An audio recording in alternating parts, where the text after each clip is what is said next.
This is a production of Food and Health Communications. Hello and welcome to the Spotlight and Food and Health Communications, your number one go-to media source for credible and timely health information. Victor Wabari is my name. Today on the Spotlight, I will be talking about how to measure your stress level, and of course, I will give few tips on how to manage it as well. I did talk about stress some time ago, but today I will be taking the conversation even further, as we understand that some persons get to that threshold of excessive stress, and so it's good that you know how to measure it so you do not get to that red line. And of course, we understand that excessive stress is actually associated with health complications, but many people have been asking, are there ways to accurately measure stress level? My answer for you is yes, there are. But I need you to first understand that although stress is a natural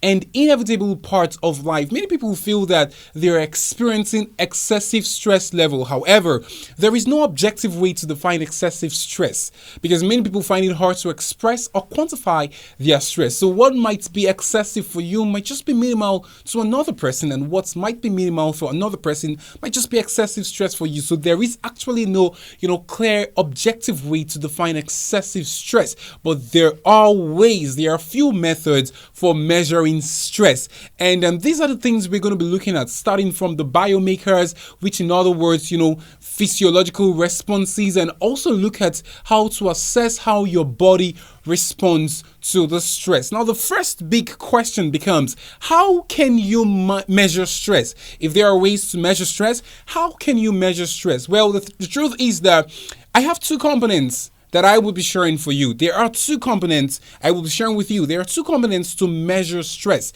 The first component is the stress triggers. When I talk about the stress triggers, I'm talking about the factors that cause stress. That's the first component you should consider. Number two is the stress response. What's the stress response?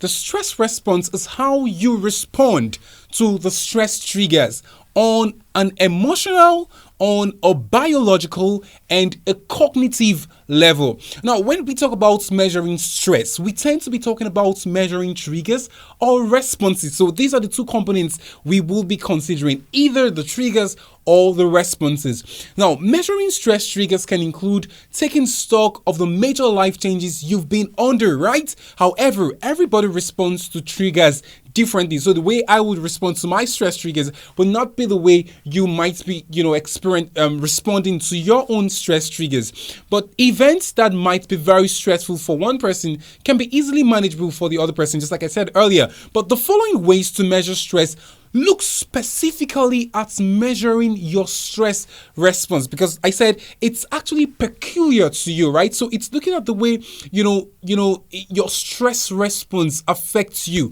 And this method of measuring stress look at your body physiological responses. They record stress biomarkers such as your heart rate and brain waves to assess how stress affects your body. Let's start off with the first one. The first on my list is the heart rate variability. Heart rate variability. Now, heart rate variability, otherwise known as the HRV analysis, is a common way to measure stress. That's the most common. That's the one people, apply most times. It involves recording the variation in time between consecutive heartbeats. In other words, it doesn't just look at how fast your heart is beating. Some persons will tell you, once my heart begins to beat faster, it means my stress level is increasing. Once my heart is so, beating more than regular, it means my stress level is actually increasing. But that's actually not totally true, because it doesn't just look at how fast your heart is beating, but how the time period between heartbeats changes. Now, the HRV is controlled by your autonomic nervous system. Now, the ANS includes your sympathetic nervous system, which is responsible for fight or flight response, and your parasympathetic nervous system, which takes charge when you are actually relaxed. Now, when you're chronically in fight or flight mood, your ANS is unbalanced. That's what happened. This imbalance can show up in your HRV. Now, your HRV will now get to lower itself when you're in a fight or flight mood, and higher when you're in a calm state.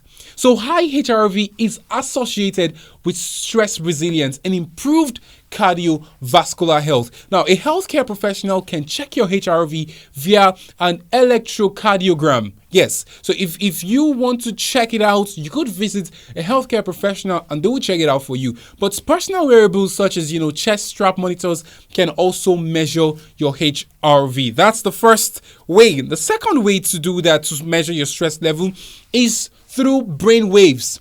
Now, the electroencephalography, which otherwise is known as the EEG, measures brain waves, because we understand that research suggests that brain waves can be an accurate way to measure stress response. In particular, a 2020 study found that alpha asymmetry, an imbalance in alpha brain waves activity on different sides of the brain, could be a potential biomarker for stress. But mental health practitioners who used the neurofeedback can measure brain waves and train the brain with positive feedback when the EEG finds that treatment goals are being met. Now, when is stress considered excessive? I know that's one question you might be asking. Having seen these two ways, the brain waves and the HRV ways to check your excessive, if stress has already been in excess in your life or in your body. The next question I know you might be asking is, when is stress considered excessive? Well, I'll tell you that there is no objective answer to this question. Just like I said earlier, there's no objective way to, define excessive stress, and so is there no objective way to tell you when stress can be considered excessively. However, if you're experiencing physical symptoms of stress, or if you feel unable to relax, it may be an indication that you should speak with a healthcare professional. That's very, very important. We will be right back. Subscribe to our YouTube page at FHCTVB. Like, share, and leave a comment. Welcome back. So I'll just go ahead now, since I've said that, I'll just go ahead now and tell you, few tips to managing stress. So if you're already finding yourself in this situation where you know that you're already experiencing so much stress and you just cannot help it, there are tips I will give to you so you can manage it, right? Because there are a number of ways to actually manage stress in a healthy way to see that you don't get on the wrong path. Number one tip for you today, my friend, is try exercise. We've said it over and over. That's your number one go-to source. Exercise. You need to find a form of exercise or movements that you enjoy. I've said it over and over. Do not do exercises that you do not enjoy. Do what it is that you like. Number two, practice deep breathing exercise. Because we understand that research from 2018 suggests deep breathing can activate your parasympathetic nervous system, putting you in a relaxed state. So also, you could try practicing deep breath exercise. Number three, limit screen time. Limit your screen time. Even personally as an individual, I've discovered that if I stay on, my system, on a Mac, on a laptop, on a PC, on a phone for too long, there is this stress that builds up from your eyes to your head. There's this thing it does to you. And as such, if you're already experiencing stress, try as much as possible to limit your screen time, right? And finally, spend time with others, because research has shown that spending time with others can help you feel less lonely and stressed. There is this, thing that happens. There's this chemistry when you spend time with friends, when you spend time with loved ones, when you spend time with family members. It gets to take away this loneliness that you feel, and it also helps to reduce your stress. So that's also something you should consider. Spend time with others. It could be your friends, it could be your family members, it could be your loved ones, it could be your neighbors. Spend quality time with people. And this, my friend, is where we call it a wrap on today's episode of The Spotlight. I want to believe you've learned a thing or two. Till I come your way next time, Victor Wabari is my name. Bye for now. Thanks for watching. Follow us on all our social media platforms at foodandhealth.com. Check out our website at www.foodandhealth.com. Subscribe to our YouTube page at FHCTVB. Like, share, and leave a comment.